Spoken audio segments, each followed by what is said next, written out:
దేవుని పిల్లలు వదిలేయాల్సింది ఏంటంటే భయం వదిలేయాలా.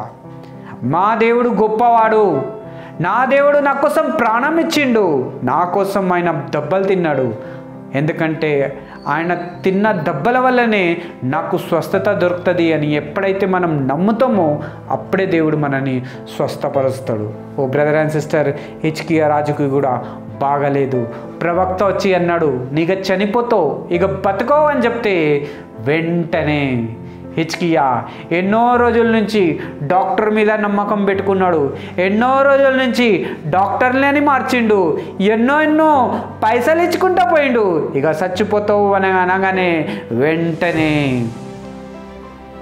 ఆయన పరుపు మీద నుంచి లేచిండు, వెంటనే కిందికి పోయిండు, మోకరించిండు, ప్రార్థన చేసిండు. ప్రభా, నేను ఎంతో నమ్మకంగా నీకు ఎన్నో సంవత్సరాల నుంచి సేవ చేస్తున్నాను ప్రభా, నేను నీ దాసుని ప్రభా, ఎన్నో డాక్టర్ల దగ్గర చూపించుకున్నాను ప్రభా, కానీ బాగా కాలేదు ప్రభా, డాక్టర్లు మార్చేసినాను ప్రభా, నేను బాగా కాలేదు ప్రభా, ఎంతోమంది దూరం వెళ్ళిపోయి చూపించుకున్నాను ప్రభా, కానీ బాగా కాలేదు ప్రభా, ఇక లాస్ట్కి నా ప్రాణం పోతుంది ప్రభా, ఒకవేళ నాలో పొరపాటు ఉంటే తప్పులు ఉంటే నన్ను క్షమించు ప్రభా, నీ కృప నీ దయ నా మీద చూపి ప్రభా, నన్ను ముట్టి బాగా చెయ్యి అని హిజ్కియా ఇలా ప్రార్థన చేసుకున్నాడు. ఓ బ్రదర్ అండ్ సిస్టర్, వెంటనే దేవుడు ప్రవక్త దగ్గరికి వెళ్ళిండు, ప్రవక్తకి చెప్పిండు, నా దాసుడు హిజ్కియా కన్నీళ్లతో ప్రార్థన చేస్తున్నాడు, ఏడుస్తున్నాడు, ఆయన ప్రార్థన చేసి ప్రభా నన్ను బాగా చేయి అంటున్నాడు,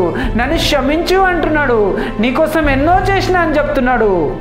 దేవుడు అంటున్నాడు, నేను ఆయన ప్రార్థనని విన్నాను, నేను ఆయనని స్వస్థపరుస్తాను, ఇప్పుడే నువ్వు వెళ్ళి నా దాసునికి వెళ్ళి చెప్పు, నువ్వు ఈరోజు నుంచి బాగా అయిపోతావు, నువ్వు బాగా అయిపోవడమే కాదు 15 సంవత్సరాలు నీకు ఇంకా దేవుడు పెంచేస్తాడని హిజ్కియాకి చెప్పు అని అంటాడు. వెంటనే ఈ దాసుడు యెషయా ప్రవక్త వెంటనే వచ్చి హిజ్కియా దగ్గరకు వస్తాడు. హిజ్కియాకి వచ్చి చెప్తున్నాడు, నువ్వు చేసిన ప్రార్థన దేవుడు విన్నాడు, నీ కన్నీల ప్రార్థన దేవుడు విన్నాడు, నువ్వేమేమైతే దేవుని దగ్గర ప్రార్థన చేసి కోరుకున్నావు అన్నీ దేవుడు విన్నాడు, నీ ప్రార్థనని విని దేవుడు నిన్ను స్వస్థపరిచిండు, నీ ప్రార్థనని విని దేవుడు నీకు 15 సంవత్సరాలు ఇంకా నీ ఆయుష్ని పెంచుతా అంటున్నాడు దేవుడు.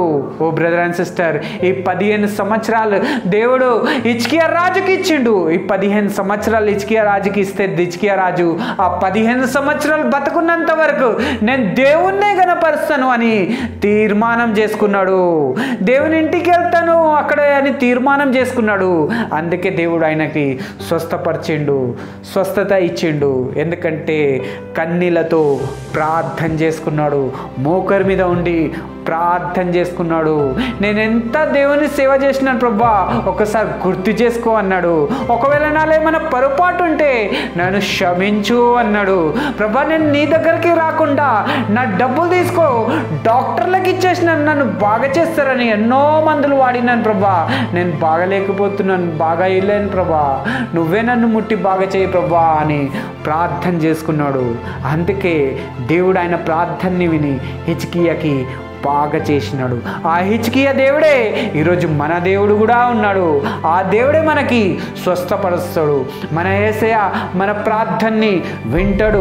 మన యేసయ్య మన దగ్గర నుంచి, నీ దగ్గర నుంచి, నా దగ్గర నుంచి కోరుకున్నది ఏంటంటే మనం కూడా హిజ్కియాలాగా విశ్వాసం చూపియాలా, మనం కూడా హిజ్కియాలాగా కన్నీళ్లు కార్చాలా, మనం కూడా హిజ్కియాలాగా మోకల మీదకి రావాలా, మనం కూడా హిజ్కియాలాగా ఒప్పుదల ఉండాలా, మనం కూడా హిజ్కియాలాగా తీర్మానం చేసుకోవాలా, నేను నీ మందిరానికి వస్తాను ప్రభా అని.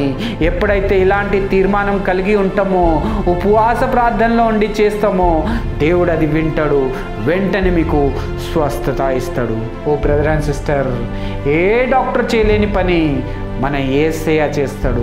యేసయ్య నామంలోనే విడుదల ఉంటుంది, యేసయ్య నామంలోనే స్వస్థత ఉంటుంది, యేసయ్య నామంలోనే అద్భుతాలు జరుగుతాయి, యేసయ్య నామంలోనే కుంటోడు లేస్తాడు, యేసయ్య నామంలోనే గుడ్డోడు చూస్తాడు, యేసయ్య నామంలోనే మూగోడు మాట్లాడతాడు, యేసయ్య నామంలోనే గుడ్డోలు చూస్తారు. యేసయ్య నామంలో శక్తి ఉంది, యేసయ్య నామమే శక్తి గల నామము. ఆ నామంని బట్టి మనం ప్రార్థన చేస్తే, ఆ నామం ముందు మనము మోకరిస్తే, ఆ నామంని ముందు మనము కన్నీళ్ళని మనం కారుస్తే దేవుడు తప్పకుండా వింటాడు, జవాబిస్తాడు. ఓ బ్రదర్ అండ్ సిస్టర్, ఆరోగ్యం బాగలేదా? చాలా సంవత్సరాల నుంచి పైసలు ఖర్చు పెడుతున్నావా? అప్పు కూడా చేసుకున్నావా? డాక్టర్ల దగ్గర పోయినావా? డాక్టర్లని మార్చేసినావా? అయినా బాగలేదా? అయితే దేవుడు ఈరోజు నీ దగ్గర నుంచి కోరుకుంటుంది ఏంటంటే, నేను నిన్ను స్వస్థపరుస్తాను, నిన్ను స్వస్థపరిచే దేవుణ్ణి నేనే అని చెప్తున్నాడు. మోకం మీదికి రా, ప్రార్థన చేయి, కన్నీళ్ళు కార్చు, ఉపవాసం ఉండి ప్రార్థన చేయి. తప్పకుండా దేవుడిని ప్రార్థనని వింటాడు, నీకు స్వస్థత ఇస్తాడు. దేవుడి వాక్యంతో మనతో మాట్లాడును గాక. హిజ్కియాలాగా ప్రార్థన చేసే మనసు మన అందరికీ దేవుడు దయచేయను గాక. God bless you.